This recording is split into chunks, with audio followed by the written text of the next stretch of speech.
Hello everyone, my name is PolishLynx, welcome back to Everlasting Summer mode. And let's go. I woke up when the day was already drawing to a close. The fever had abated and I found an ejection mark on my right hand. Did the Kaldirt one really help me? At first I couldn't even believe there's somebody here capable of a kind deed after all that's happened in the last few days. Yeah, because you didn't desert me. We found it good. I got up and headed towards the camp. After all, I definitely have nothing to do in the forest, and it doesn't look like it can get any worse. Time and again, a thought was appearing in my head. I have to endure, I have to live through this week, and then it will be easier. I will recover physically, and there will even be some time to recover mentally.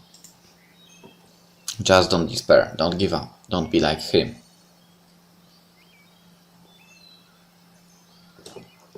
Like him? I'd rather die than live like that. Pioneers with backpacks, bags and parcels were scampering back and forth through the square. The camp leader was standing near Jenda like a small monument, arms akimbo and shouting formidably. I froze on the spot, not knowing what to expect. This world is in continuous motion, it changes before my very eyes. Just yesterday they were ready to kill me, and what about today? Hey Semyon! The camp leader shouted and looked at me intimidatingly. Who, me? Are you addressing me? Why aren't you packed up yet? Packed up? I'm ready to be packed off. Today is the last day of the session. Did you forget again? Packing up, off you go. I didn't want to argue with her, I just didn't have the strength, and I stopped being surprised a long time ago, so I just flung out.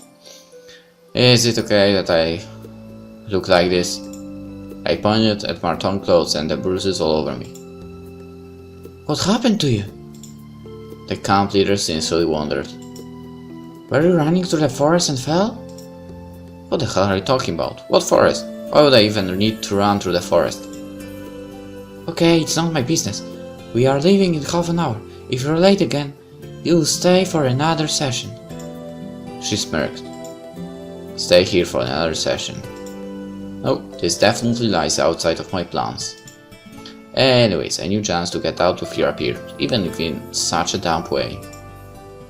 I slowly dragged myself towards the bus stop. The whole camp crowded in front of the bus.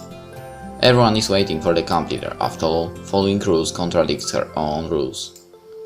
Oh, what happened to you? The pioneer from the infirmary inquired maternally. Are you alright? Need a bandage? Why stop at that? Offer me a splint. Must have fallen into a ditch and cried his eyes out. Sure, looks like who's talking. What if wolves got him? Only if those wolves were the local pioneers. I was just sitting quietly on the roadside, my head lowered onto my hands. I didn't even want to think about what will happen tomorrow. Whether I will get into a new loop or it will end once and for all. Or maybe there's something else waiting for me ahead. Something better? No.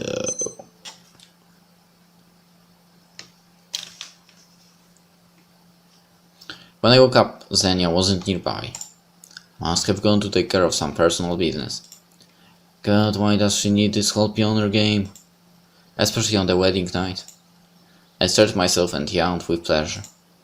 Ah well, at least I can surprise her, pick some flowers in the forest. Not much of a gift, but I know she likes May lilies. I could not understand why women like flowers. Why not nettles or hawkweed then? Those are plants too, and they are nice in their habitats, not plots or vases. So what does it matter now? It's every time I give that flower to Xenia, her face lit up with a bright smile. Of course, it might have been not because of the flowers alone. With a bouquet in my hands, I filed into the library, loudly throwing the door open.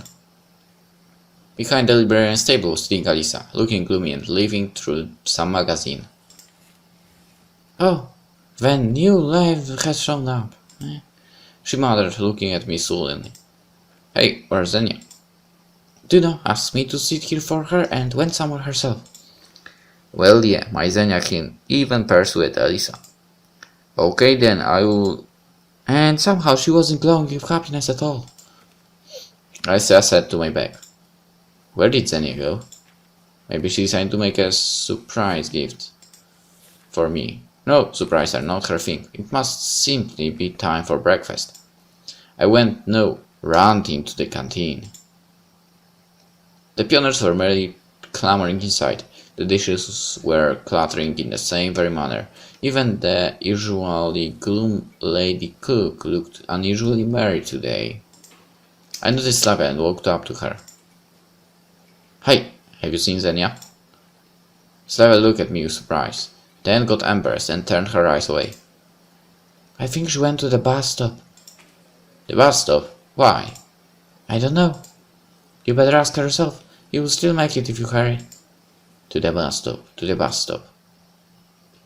In a minute I ran past the camp's gate and saw Xenia standing at the road, her gaze directed somewhere far away to the horizon, past the plains and the forests, following the bright summer sun. A strange expression was on her face, sadness, anticipation, and anguish mixed together, but at the same time Xenia looked so very different. I didn't recognize her.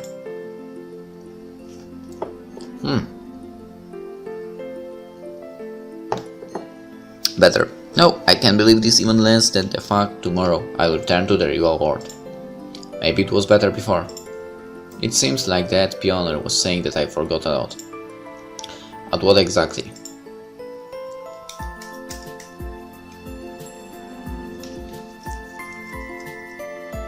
Hey, I was looking for you. That sounded silly, my voice was trembling. I just had to say something, so I put a fake smile on and tried to talk in a friendly manner. What do you want? Xenia responded coldly. I woke up and you were gone, so... Xenia turned around with her eyes shining. I'm going, she said with a calm voice. Where? Home. But buses don't come here. Buses, what the heck? They do. Here, I made this for you. I handed her a bouquet, which instantly ended up on the ground. I don't need anything from you. Yesterday, I don't want to know you. I don't know what happened, but I'm sure it was all your fault. What was my fault? Everything, the stupid marriage, and what happened during the night. But we agreed, you wanted this yourself, remember, a couple weeks ago? I didn't even know you a couple weeks ago.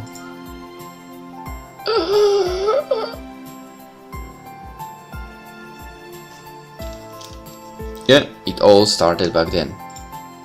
Or continued, I don't care anymore. I decided that I could be happy with Xenia, but she disappeared just as she appeared suddenly. Xenia, sitting not in the library, but at the canteen porch. It was so long ago.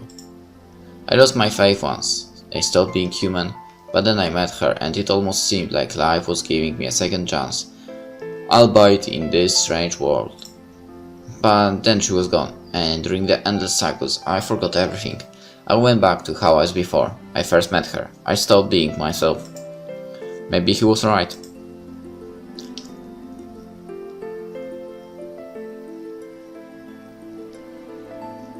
What are you saying? We've known each other for... I don't even know how long we've known each other for. I don't know you, and I don't want to know you.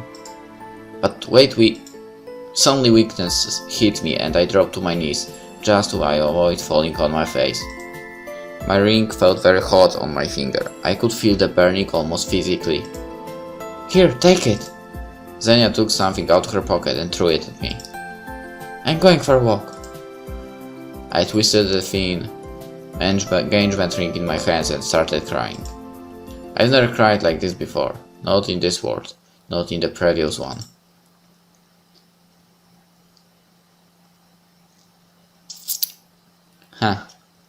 And everything ended. Forever. I guess something human remained in me, so I decided to forget everything, so as to not completely go insane. But now all my memories were here, and with them came the pain. It wasn't that bad. It had slowly weakened through the time, but it was still tearing me apart. Almost as if I was being torn to pieces, and the only piece remaining was the one with my consciousness somehow in it. Not one, not half, only a sad coincidence, an acceptable error in the perfect equation of this world. Don't be so sad, bro. Some pioneer was sitting next to me. You again? Who, me? What difference does it make? You, him, that one, this one, you all look alike. He didn't respond. He just giggled. Did you come here to mock me again? It would have been better if you'd killed me at that time. But I remembered everything. I remembered, and it's even worse because of that. You're the one at fault here. At fault? For what? For trying to stop you from leaving with cut ears? I know that was you in that bus. There were still no emotions on the pioneer's face. Maybe it was, or it wasn't. What's the difference now? That means you managed to get out and came back just to mock me. Didn't you do the same? Stop pushing these morals onto me, for God's sake.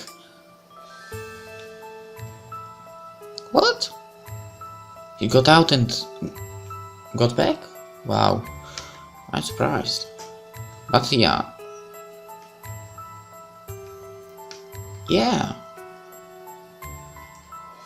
Haven't I said something like that? Yeah, we feel ya. When we got the bad end. I said, oh no. If I had been in a situation like this, I would move back. I would do everything to come back to get back with her. I was down on my knees and looking at Xenia, who was slowly getting further and further away. So maybe he came back because he wanted her to return with her or something. And there she went around the corner. I can't get her back. Anyway, I knew that this wasn't Xenia, Maria Xenia disappeared yesterday. This was just a soulless doll that looked like her. But she looked just like her. The tale can't last forever. This world is a true hell and I'm the demon. And demons can't even ever reach that true happiness.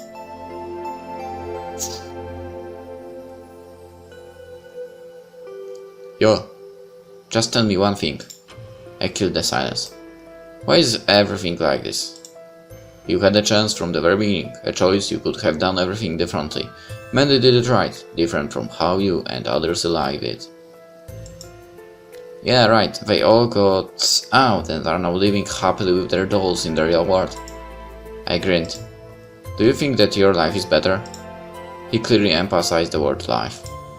If you were the one that took Xenia away from me. Rage was growing inside of me. I wanted to jump on him and beat him to death. But I wasn't sure that he existed in the physical world. But even then, what would change? You could have been happy with every other girl. That's the reason they are all here. I didn't expect such an answer. But none of them are real. The only real ones were me, you, us all. Xenia. That's only for you, in your world. You know that there are many realities and in every one of those you pick your own faith. Maybe there was only one Semyon, but this camp gave him multiple possibilities. Someone managed to get out and now lives happily, like you said. Semyon stuck like you. Someone stuck like you. Can you tell me what this place is? Who are you? You can think of me as the camp leader. Huh? The pioneer gave me a smile without any trace of mockery or irony, and vanished. I felt a bit easier after hearing his words. Camp leader.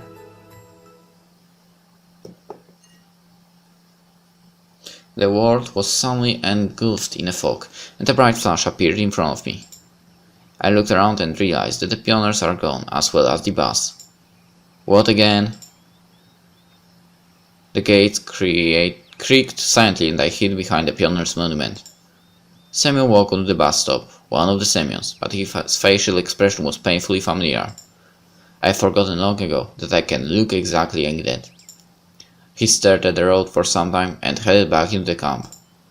Don't trust him, I said on an impulse. Oh crap! Holy crap! Holy crap! Well, that happened before. However, in the game we were the one coming out of the gate. Who are you? Semyon looked surprised. Stop! Don't come any closer. Alright, I will stay here. Have you seen him? Talked to him? Who are you even talking about? You know who. Yeah. What did he tell you? Nothing really. Did he give you advice? Did he tell you what to do? Threaten you? No, nothing like that. Of course he seemed pretty weird, but nothing more than that. Remember, he may not be alone, or more likely he's alone, but you may meet many pioneers here who look like him. And what about you? Who are you? Who are you hiding from? You will understand. In time. Just remember, the most important thing is to find the exit.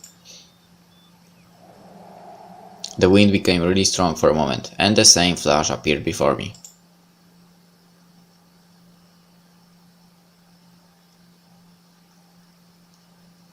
And again, in an instant, the boss and pioneers appeared once again. I don't know what I told him everything for. I thought it was the right thing to do.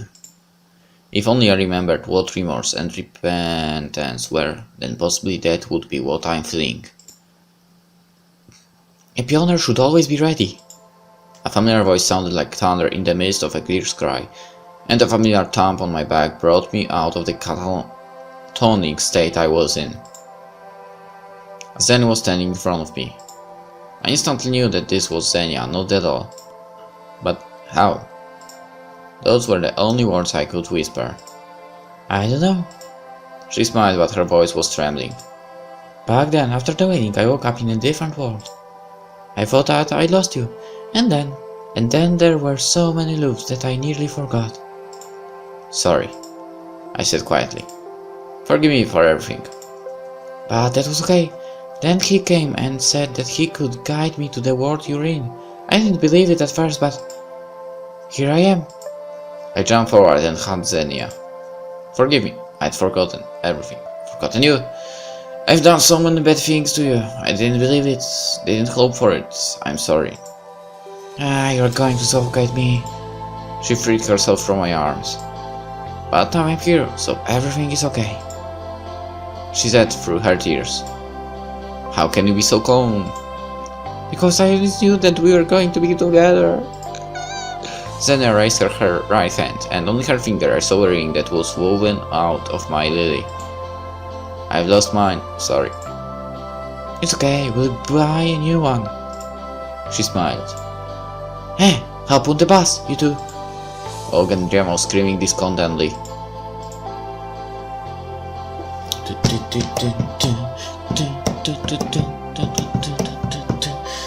Alright, let's end this here. Maybe